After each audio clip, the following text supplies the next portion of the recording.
Hola, buenos días. Hoy es 13 de enero de 2026 y son las 2:41 am, hora central. Me llamo Reinaldo Aguiar Marcano, ingeniero egresado de la Universidad Simón Bolívar en Sartenejas, Caracas, y estoy grabando esto desde mi casa, ubicada en 2322 Britton Ridge Drive, Katy, Texas 77494. Este es el demo D97. Y si alguien conoce a María Corina Machado, por favor, háganle llegar este video.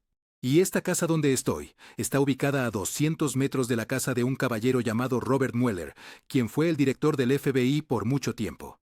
Y esto es relevante para este demo D97. Usaré YouTube Live esta vez por diferentes razones. Para este demo D97 tengo diferentes objetivos. Todos estos se derivan de la demostración D96. En esa demostración D96 hice un par de comentarios. Hice una demostración larga, pero después pensé que tal vez no le hice justicia a la idea. Creo que hay una implicación profunda en esa demostración que realmente no le hice justicia, y me gustaría abordarla. La otra cosa es que, mientras pensaba en eso, me encontré con una de las primeras demos que grabé, hace casi un año, el 27 de enero de 2025. Al verla, me pareció extraño porque dije algunas cosas increíblemente precisas.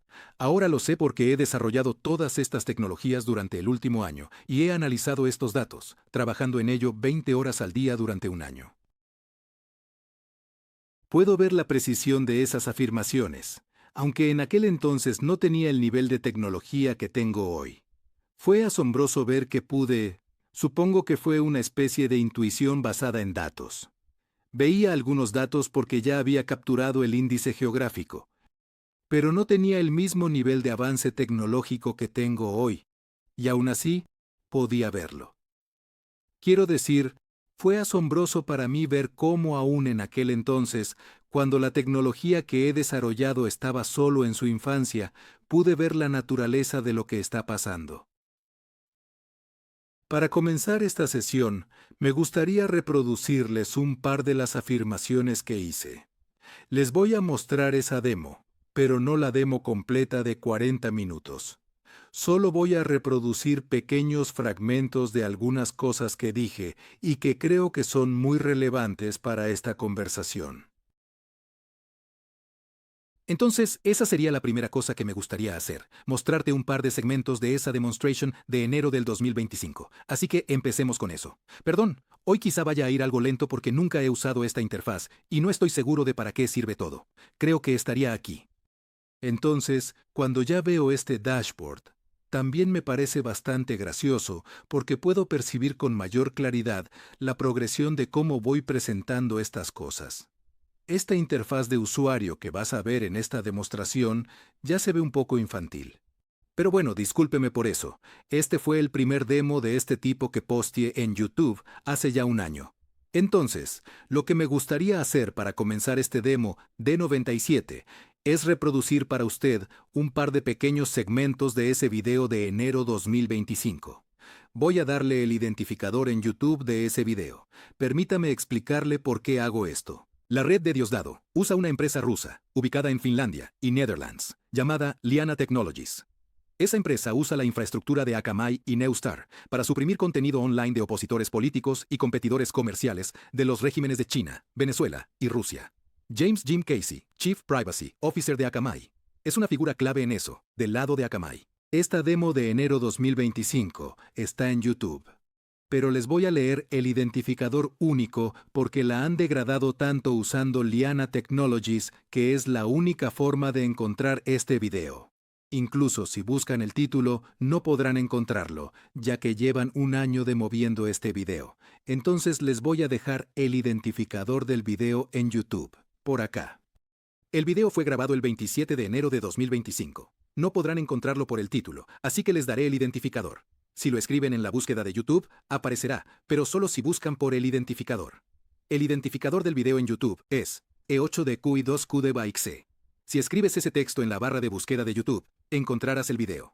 El primer segmento que me gustaría reproducir es el minuto 11:55. No voy a hacer comentarios. Las cosas se explican por sí solas, pero creo que es muy relevante. Voy a reproducir del minuto 11:55 al minuto 15:00. Obviamente, están empleando agentes de otros países. No sé si los alquilan, no sé si los emplean directamente. No lo sé, pero hay un codificador que codifica las propiedades asociadas a los agentes que emplean. Hay otro codificador que codifica equipos de telecomunicaciones. La ubicación de ciertas antenas está marcada en el índice. Hay un codificador, del que quiero hablar hoy, que codifica lo que creo que son posiciones militares. Tengo docenas de razones para creerlo. No voy a entrar en detalles sobre por qué pienso así, pero tengo bastante claro que en realidad son posiciones militares, lo que me lleva a la conclusión de que este grupo, además de ser una organización criminal, también es un grupo paramilitar. Porque lo que están haciendo es emplear personal militar con conocimientos, técnicas, tácticas y equipo militar para atacar a civiles. No hay diferencia entre esto y las guerrillas en Colombia en los años 80. Si pienso en eso, me parece interesante porque es una situación bastante nueva, porque podría ser, y no sé, tendré que revisar los libros de historia. Pero este podría ser uno de los, quizás el primer grupo paramilitar que no tiene que enfrentarse a los militares. Como en todos los casos que recuerdo, los grupos paramilitares que conozco tuvieron que luchar contra los militares legítimos. Pero en este caso, básicamente formaron un grupo paramilitar para atacar a civiles. Y no enfrentan oposición de ningún ejército. De hecho, emplean a militares de otros países, así que creo que es una lucha muy injusta. Y creo que probablemente por eso ha pasado desapercibida durante 2 décadas. Porque nosotros, los civiles, no estamos preparados para luchar contra esto. Incluso si piensas en las fuerzas policiales, no están preparadas para luchar contra una fuerza militar. Perderían esa batalla. Y este es un grupo paramilitar combinado con servicios de inteligencia de otros países. Es una combinación muy peligrosa. Supongo que lo que intento decir es que creo que es bastante cobarde emplear servicios de inteligencia de otros países, combinarlos con un grupo paramilitar y luego usar esa combinación para atacar a civiles desarmados que ni siquiera saben lo que está sucediendo. De verdad, yo lo que espero es que algún día ellos se enfrenten a una fuerza equivalente, para ver qué sucedería si tuvieran que enfrentarse, por ejemplo, al ejército estadounidense combinado con el FBI. Sería interesante ver qué tan bien se desempeñan en ese caso. Que se metan con alguien de su tamaño, no con civiles desarmados y niños. Por así decirlo. Ese era el primer segmento que quería mostrarte. Y hay otro. Es pequeño, un segmento corto.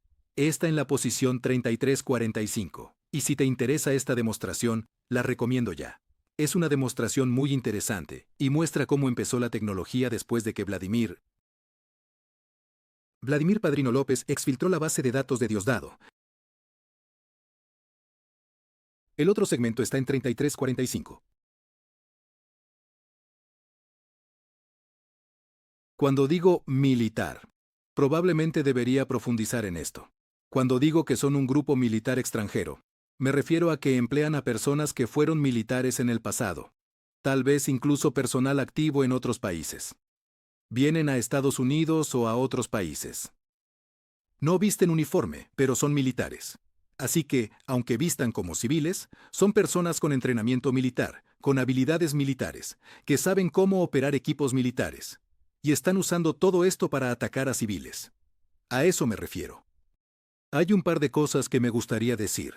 Una es que, ahora que he pasado un año trabajando en este proyecto, pueden ver cuán preciso era esto. Claro que hay ciertas cosas que no sabía, y se pueden ver en mi forma de hablar. En ese momento, pensé que los líderes de esta organización eran Elon Musk y Peter Thiel. Y para entender la evolución, trata de ponerte en mis zapatos en ese momento. Yo era un ingeniero que intentaba crear startups, que siempre eran atacadas por Musk y Thiel, usando esto. Lógicamente pensaba que ellos eran los líderes. No sabía que en realidad eran testaferros del Partido Comunista de China, Diosdado Cabello, y otros actores similares en otros países.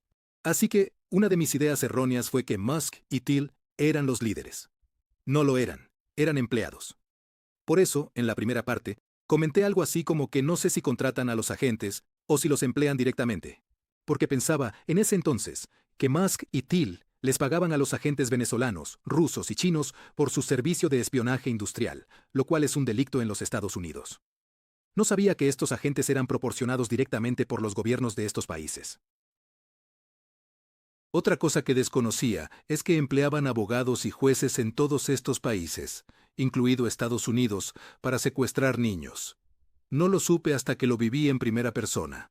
Todavía tienen a mi hijo secuestrado y lleva secuestrado 10 meses. El secuestro de mi hijo continúa. Esa era otra cosa que desconocía hasta que me tocó vivirlo, pensando en eso, cuando hice ese comentario en ese video hace un año. No hay diferencia entre esto y la guerrilla colombiana de los 80. Aunque aún no habían secuestrado a mi hijo, fue casi profético. Esto ocurrió en Sudamérica hace más de 30 años. Y voy a hablar un poco sobre esto. En los 80, la situación política en Colombia era muy inestable, y había grupos paramilitares y guerrillas. Los guerrilleros eran de izquierda y los paramilitares de extrema derecha. Comenzaron esta práctica de secuestrar civiles para recaudar dinero y ejercer presión política. Secuestraban a personas con dinero y pedían rescates astronómicos. También secuestraban a los hijos de políticos, periodistas y jueces. El secuestro se convirtió en una práctica generalizada en Colombia. A los secuestrados, la guerrilla de las FARC los llevaban a la selva y podían tenerlos secuestrados en campamentos en la selva durante años. Estos secuestros tenían una doble finalidad: recaudar dinero para las FARC y también ejercer presión política buscando alcanzar sus objetivos, cualquiera que fueren, extorsión. Los secuestrados eran o personas de familias muy pudientes, generalmente los hijos o hijas de políticos, jueces, etc. Secuestraban a cualquiera que les permitiera ejercer presión o recaudar dinero para financiar la revolución. Y lo que hacían era llevar a los secuestrados desde Bogotá y otros centros urbanos, a la jungla, a la selva colombiana, y mantenerlos cautivos allí, por años, algunos incluso por más de una década. Muchos nunca regresaron. Hubo un caso emblemático que muestra el horror de esa práctica barbárica, el caso de una señora llamada Ingrid Betancourt. Era candidata presidencial, una política prominente con posibilidades de ganar la presidencia, de llegar a ser presidente de Colombia, pero la secuestraron. Esto es lo que hacían las guerrillas en Colombia, secuestrar gente para lograr sus objetivos. Y esto es exactamente lo que están haciendo aquí. Miren dónde está mi hijo. Después de 10 meses, aún lo tienen secuestrado. Incluso, después de 10 meses de secuestro, aún no lo dejan libre. Es un secuestro usando el sistema judicial, pero es lo mismo: extorsión. Es la misma táctica que emplearon las guerrillas en Colombia. El problema que tenían es que mantener a la gente en la selva no se escalaba universalmente. Así que cambiaron la ejecución del modus operandi para adaptarlo a Estados Unidos y otros países utilizando jueces, abogados y la plataforma tecnológica de Musk, Thiel y Kalanick, que en realidad es controlada por el Partido Comunista Chino, para universalizar la corrupción judicial que eso requiere. Y ahora pueden secuestrar gente en todo el mundo, especialmente niños. Pensando en eso, les recomiendo que vean la demo D96, en la que hablé sobre cómo ajusté los algoritmos y la segmentación geográfica de los libros usando a mis adversarios como evaluadores humanos para entender el mejor algoritmo posible. Esto es lo que creo que no logré hacerle justicia en la demo D96. Lo digo ahora porque creo que podría representar una oportunidad única. El informante me envió algunos mensajes el domingo por la noche y me dio la respuesta de que mostrar las coordenadas de Siria, Ucrania y los otros países donde Rusia ha tenido conflictos militares en las últimas 2 décadas produjo pánico del lado de la red de Diosdado Cabello. Mencionó la palabra pánico, literalmente. Creo que en el demo de 96 mostré Siria, Ucrania, la región de Gaza e Israel, zonas donde Rusia ha estado involucrada directa o indirectamente en conflictos militares. Según el informante, la publicación de esas coordenadas produjo pánico. Sumando 2 y 2, me di cuenta de que esta podría ser una oportunidad única. No solo me filtraron la base de datos, a mí, que soy capaz de decodificarla gracias a mi experiencia trabajando en Google, sino que me la dieron, siendo uno de los pocos capaces. Hay otras personas que podrían decodificarla, pero no hay muchos ingenieros de Google que hayan trabajado en Search Ranking y Geo Indexing durante una década. De ese grupo, Diosdado Cabello y Vladimir Padrino López me dieron la base de datos a mí y la decodifiqué. Además, tenía el dinero para decodificar las coordenadas en direcciones legibles, porque, como expliqué antes, eso cuesta dinero. Pero justo después de decodificarlas, me ayudaron a ajustar el algoritmo como describí en la demostración de 96. Y creo que precisamente esto es una oportunidad única, no para mí, sino para el ejército estadounidense. ¿Por qué? En cualquier escenario de guerra hay que tomar decisiones adivinando la posición del adversario. En cualquier escenario de guerra al que te enfrentes, debes tomar decisiones. Nunca he estado involucrado en una guerra, pero bueno, he estado en esta guerra, y por esta vivencia creo saber cómo iría. Debes tomar decisiones, adivinando cuál es la posición de tu oponente. Puede que tengas satélites, pero algunas veces puede que no estés seguro de dónde está el punto clave, y a veces hay que adivinar. Pero en este caso, Diosdado me regaló la base de datos con todas las coordenadas geográficas, y luego me ayudaron a afinar el algoritmo de la forma más perjudicial posible para ellos. Esto no es otra cosa que una confirmación directa del adversario sobre qué les perjudicaría más. Esto tiene que ser oro para el ejército de los Estados Unidos y otros países aliados, el eje del bien, por llamarlo de alguna forma, para la DEA y para todas estas agencias federales. Porque es como si el adversario te dijera dónde golpearle para que le duela más.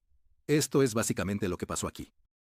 Entendiendo eso, y debido a la retroalimentación que recibí del informante, pensé que tal vez debería repetir esto y dar otras coordenadas que podrían ayudar a las autoridades si ven estos videos.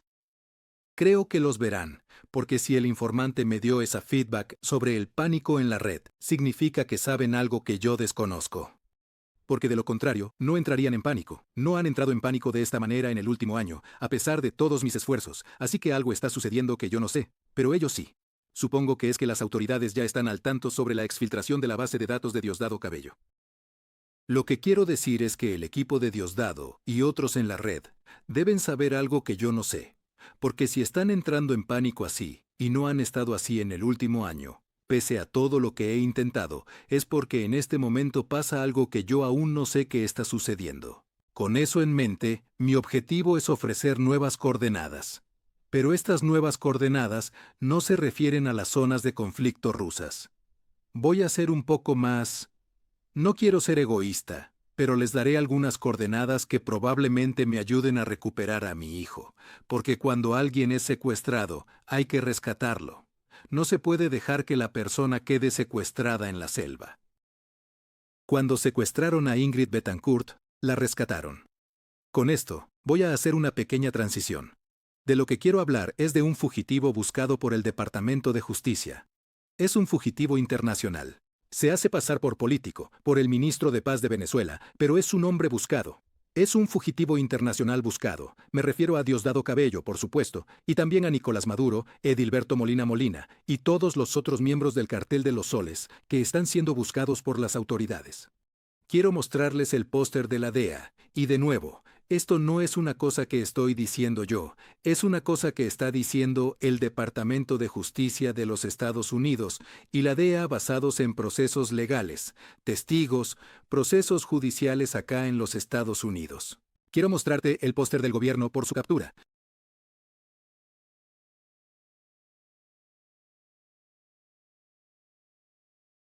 Ofrecen $15 millones por información. Lo que quiero hacer es ofrecerle a la DEA y al ejército estadounidense, y no quiero extralimitarme, pero veo que tengo esta confirmación directa de ellos mismos de que estas coordenadas y la forma en que están clasificadas les perjudican. Esto podría ayudar a ejecutar la orden de arresto contra Diosdado Cabello, Vladimir Padrino López y los otros 9 individuos del Cartel de los Soles que están siendo buscados por el Departamento de Justicia de los Estados Unidos y la DEA. Quiero ofrecer un conjunto de coordenadas que podrían ser útiles. He aplicado ingeniería y tecnología para seleccionar estas coordenadas de una manera específica. Hay un diseño detrás de lo que voy a decir, pero lo presentaré de la misma manera que antes. Lo mostraré en la pantalla. También quiero aclarar que no se trata del dinero, pero sí envié a la DEA una solicitud de recompensa bajo el programa de narcóticos hace 2 o 3 meses para Diosdado Cabello, Nicolás Maduro, Vladimir Padrino López y otros 6 o 7 miembros del Cartel de los Soles. Voy a presentar esto como una adenda a esa aplicación por las recompensas. Como un adendum a las aplicaciones que ya envié antes a la DEA. Es importante notar que todos estos individuos están siendo buscados por cargos de narcoterrorismo. Lo cual es compatible con lo que acabo de decir sobre las técnicas, el uso del secuestro, que acabo de describir. Entonces, creé una serie de directorios, libros, que no publicaré porque no voy a darle a Diosdado la lista de ubicaciones expuestas, pero sí mostraré los lugares importantes, los 2 percentiles superiores de la curva de prominencia de estos lugares.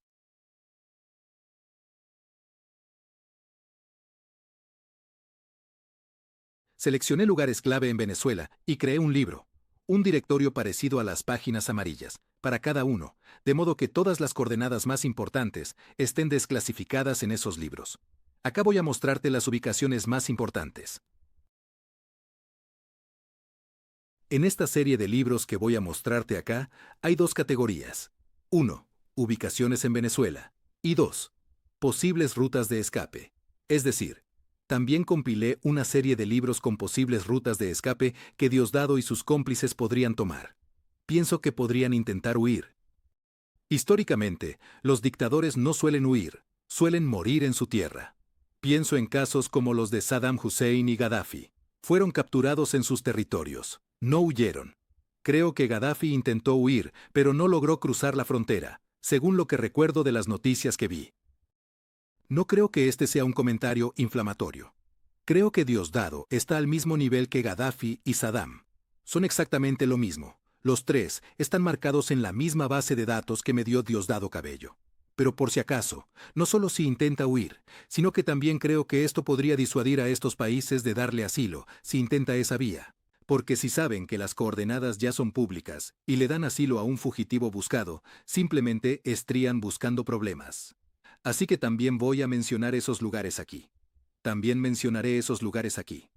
La ruta de escape posible, ya identificada, se basa en factores geopolíticos y en asuntos que han ocurrido en el pasado, factores históricos. Por ejemplo, no sé si la gente recordará cuándo capturaron a Hugo Carvajal, alias El Pollo Carvajal, en Aruba, y fue regresado a Venezuela al siguiente día, antes de poder ser extraditado. Vamos a preguntarle a Google.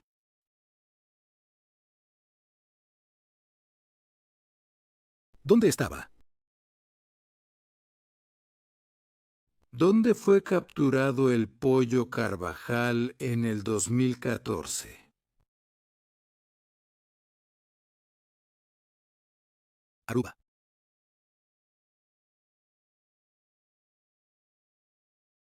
Lo que ocurrió allí fue que lo capturaron, pero antes de que pudiera ser extraditado, el gobierno de los Países Bajos presionó, lo liberaron y lo devolvieron a Venezuela.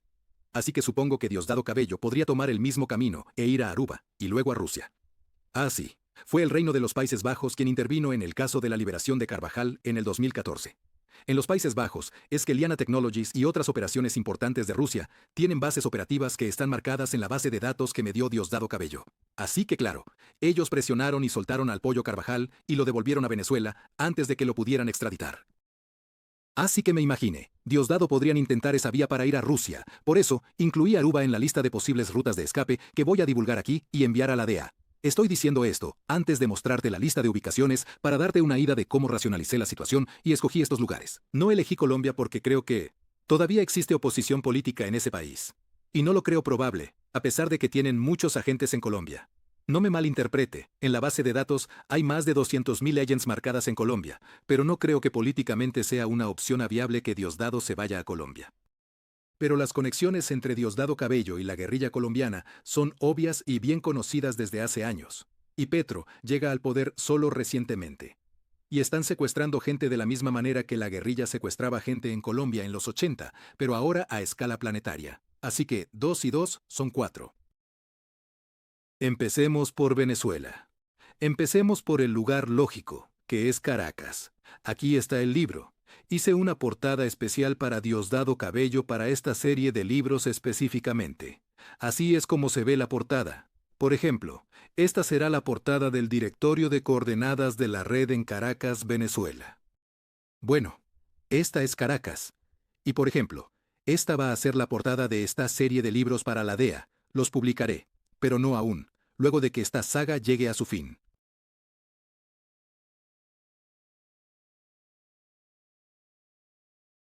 Voy a hacer lo mismo que en la demostración anterior. Coloco las coordenadas en la pantalla y me desplazo lentamente para que, si ven este video, vean las coordenadas. ¿De acuerdo? Este es el 2% superior, o sea, básicamente, el percentil 99 y 100 de la distribución estadística por puntaje. Y son 3 páginas por libro. Ya voy a desplazarme por las páginas. De coordenadas geográficas.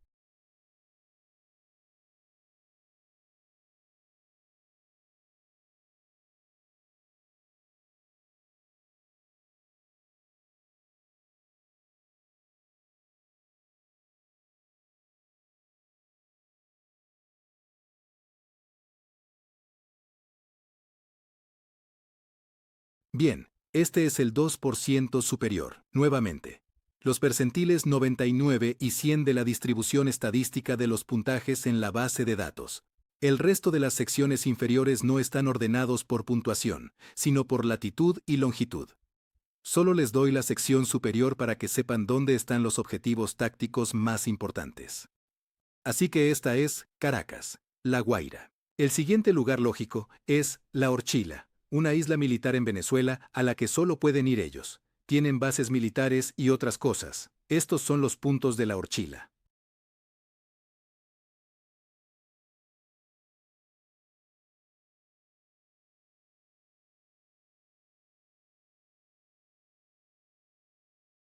Bien, entonces volvamos a repetir el mismo procedimiento.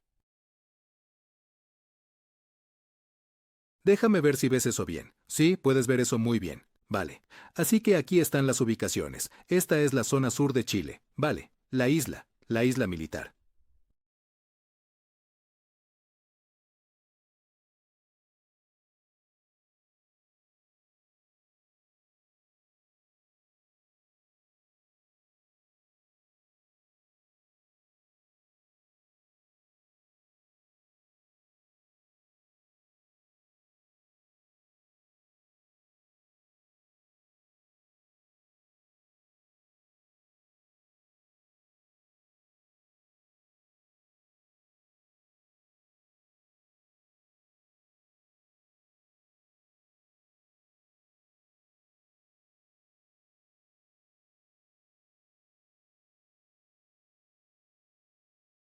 Como pueden ver, esta isla es un punto muy importante.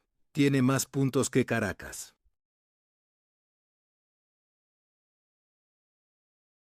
Y no me malinterpreten, Caracas tiene muchísimos puntos. ¿Vale? Bien, ahora el siguiente lugar lógico es Valencia, Maracay y Puerto Cabello. Esta es una zona del norte de Venezuela con una gran concentración de bases militares. Hay 3 bases militares importantes en un radio de unos 160 kilómetros. Y hay un gran puerto, Puerto Cabello.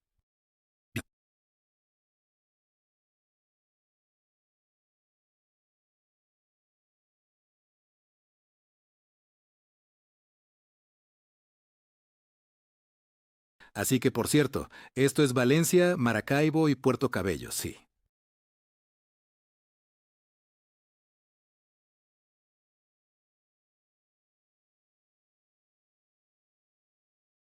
Y estos son el 2% superior, el 2% más alto de que los demás puntos en esta zona. Observen cómo las puntuaciones aquí son más altas que en Caracas. La puntuación más alta en La Orchila fue de 27 millones, en Caracas de 43 millones y en Valencia de 29 millones. Así que el centro del poder militar es realmente Valencia, no Caracas. Aquí están todos los sitios.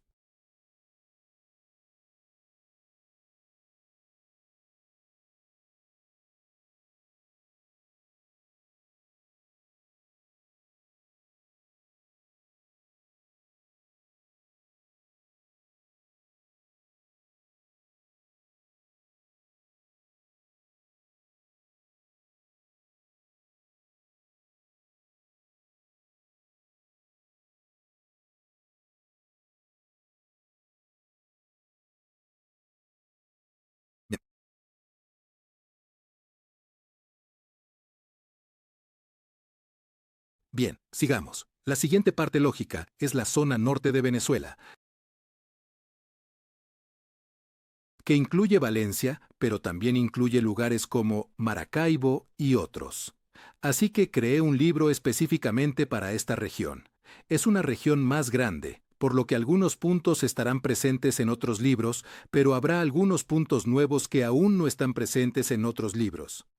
Note que es una región más amplia, que contiene ubicaciones que no encontrara en los otros libros. Bien, así que aquí están el 2% superior.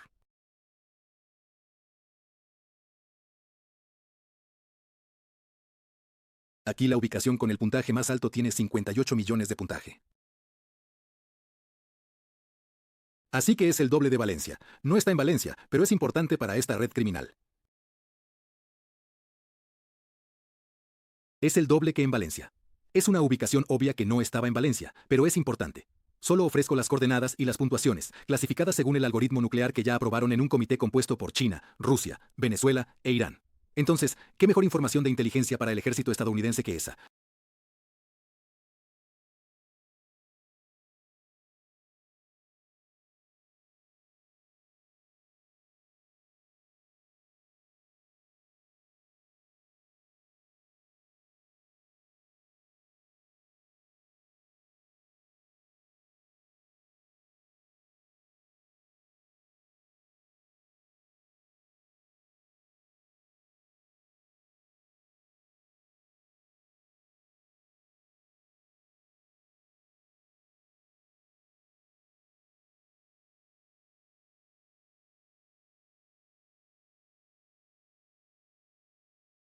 Y luego,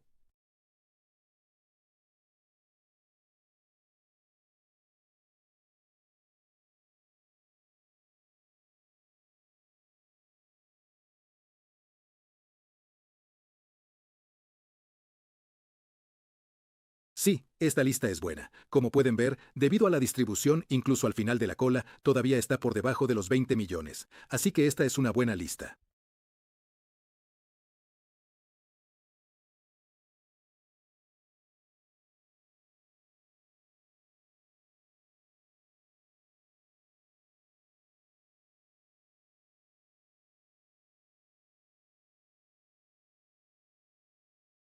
Bien.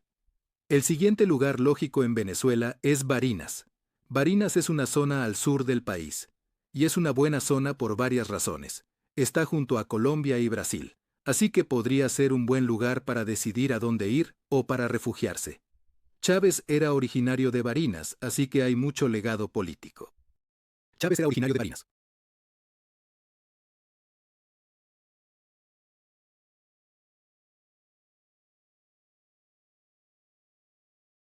Así que hay mucho legado político. Hugo Chávez era originario de esta zona, de modo que hay muchos aliados de Diosdado acá. Jonathan País, creo que es uno.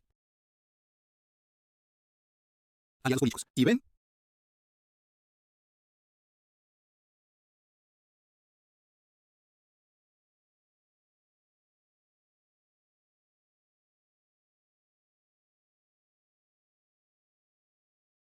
Y ven las puntuaciones. La puntuación más alta es de 55 millones, así que pueden adivinar por qué.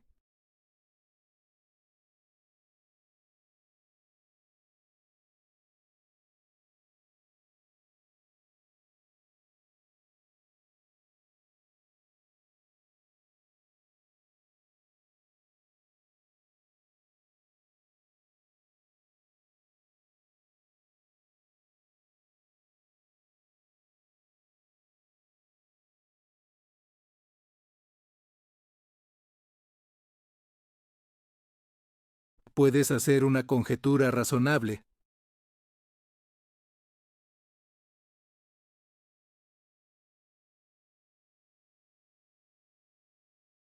Voy a mejorar un poco estos libros añadiendo números de línea, porque podría ser una buena forma de que la gente discuta. Por ejemplo, ¿ves el número 355? Pero ahora mismo no tienen números de línea, así que es difícil hacer referencia a una línea en particular. Así que voy a añadir eso. Desplazándose por más coordenadas de Barinas, Venezuela.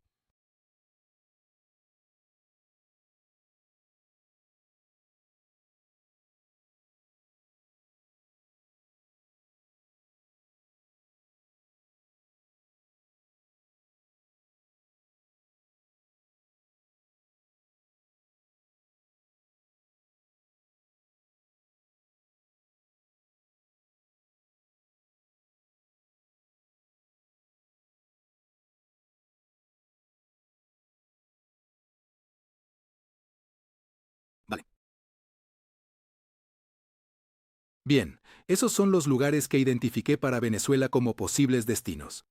Ahora hablemos de posibles rutas de escape que podrían tomar. Quizás sea relevante.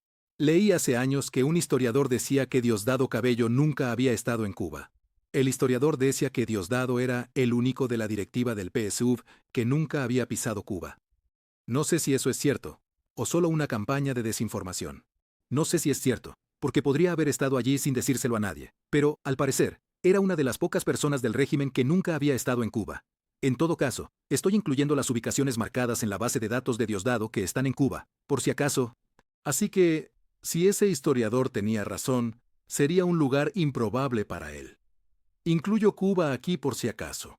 Creo que Aruba y Trinidad y Tobago son peligrosos porque están rodeados de agua.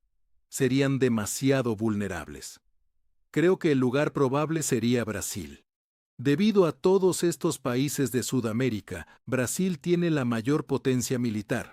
Creo que Brasil tiene un ejército tan avanzado que tiene la capacidad de fabricar sus propios aviones.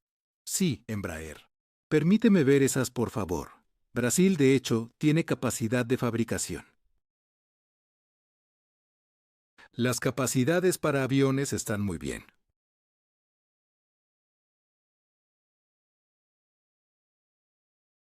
Sí, sí. Embraer es la empresa en la que pensaba en el área de la aviación.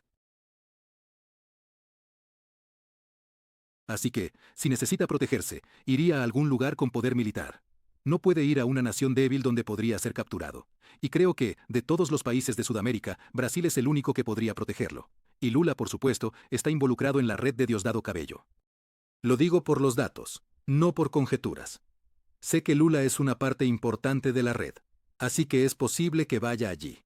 Empecemos por Brasil. Creo que es el escenario más probable. Así que esto no abarca todo Brasil. Esta es la región de Brasil donde está el poder político. Esto abarca Río de Janeiro, Sao Paulo y Belo Horizonte, porque allí hay un centro tecnológico. Es posible, improbable, creo, pero posible. Pero están muy cerca, así que los incluí.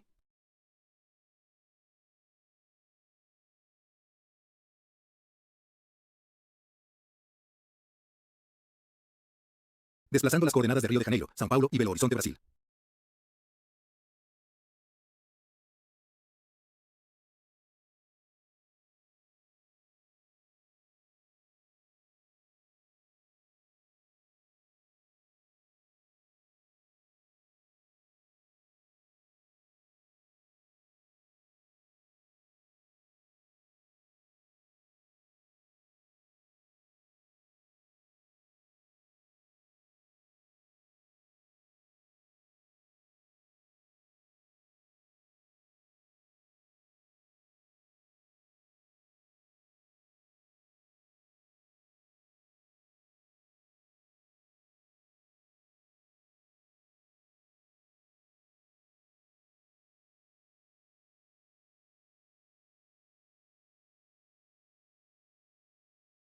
Y ya que estoy haciendo esto, quiero aprovechar la oportunidad para preguntarle al informante. ¿Podría decirme qué es lo que no sé? ¿Por qué están entrando en pánico estos días? Si me dan una pista, me ayudará, porque así sabré dónde atacarlos.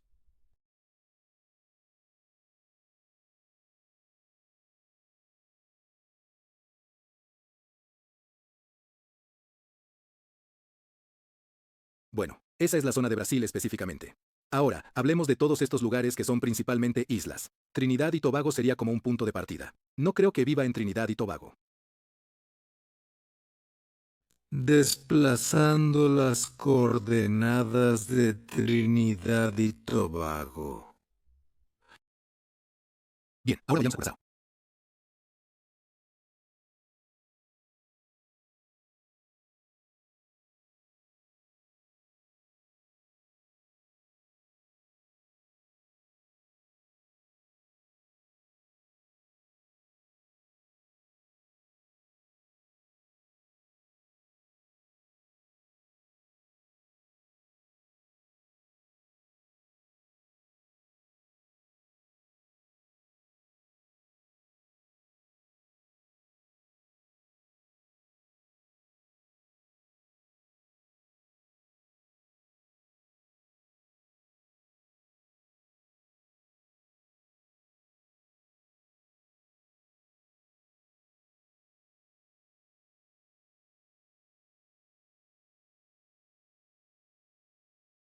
Desplazando las coordenadas de Curazao.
Oh, ya terminé, creo.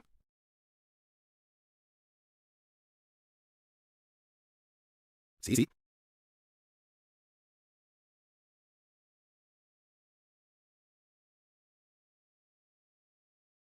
Por lo tanto, Aruba la próxima.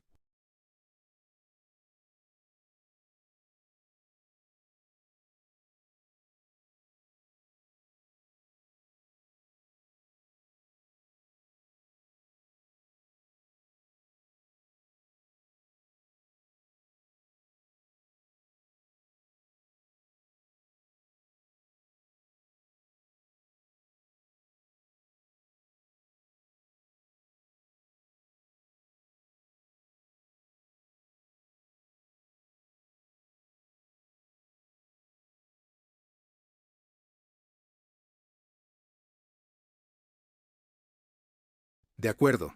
Ahora vamos a pasar a hablar a fondo sobre Cuba. Cuba.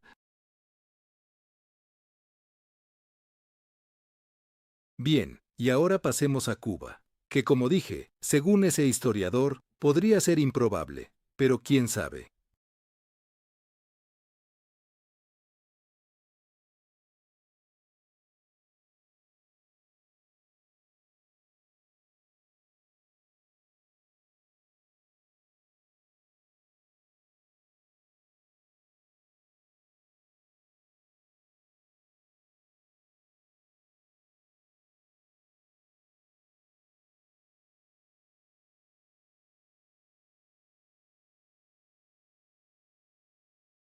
Guau. Se pueden ver las puntuaciones. Es muy gracioso. Mira, la puntuación más alta en Cuba es de 1.000 millones. Así que eso es más alto que el puntaje máximo que vimos en Irán, Afganistán, Irak, Libia, Venezuela e incluso Rusia. Esto es muy revelador de las raíces históricas de esto. Mira, estoy en la segunda página y aún así el primer puntaje en la segunda página es 3 veces más alto y el puntaje máximo es 8 veces más alto que el puntaje máximo en Caracas. Imagínate. Así que tal vez vaya a Cuba. Es posible.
Desplazando las coordenadas de Cuba. Vale, eso es todo.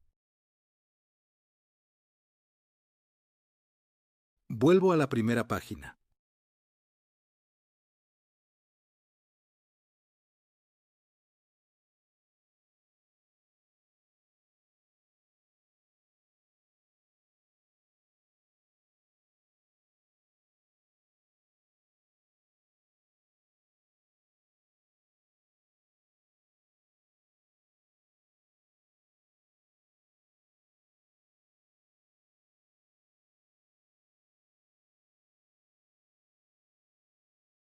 Veo.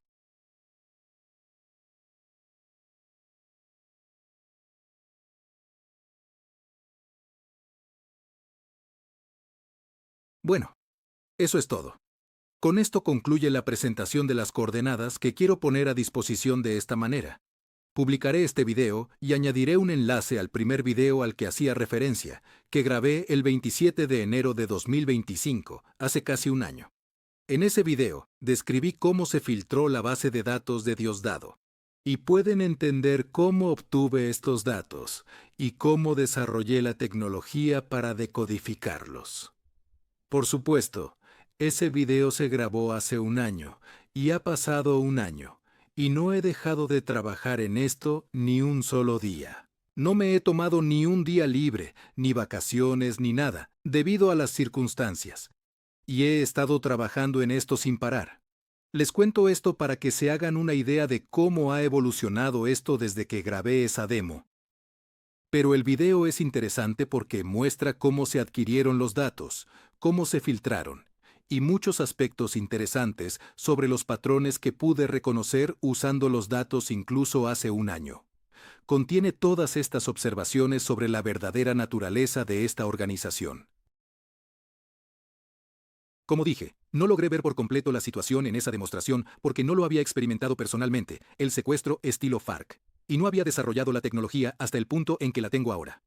Ahora puedo ver todas estas cosas, como el espionaje en instalaciones nucleares en todo el mundo y el patrocinio de organizaciones terroristas. La casa donde murió Osama Bin Laden está marcada en la base de datos de Diosdado Cabello y Vladimir Padrino López, con una precisión de 15 metros. No estaba consciente de eso en enero del 2025, pero ahora sí. Eso hace una gran diferencia. Si alguien conoce a María Corina Machado y U. Ponchendiers, por favor, háganle llegar este vídeo. Hazlo por Venezuela.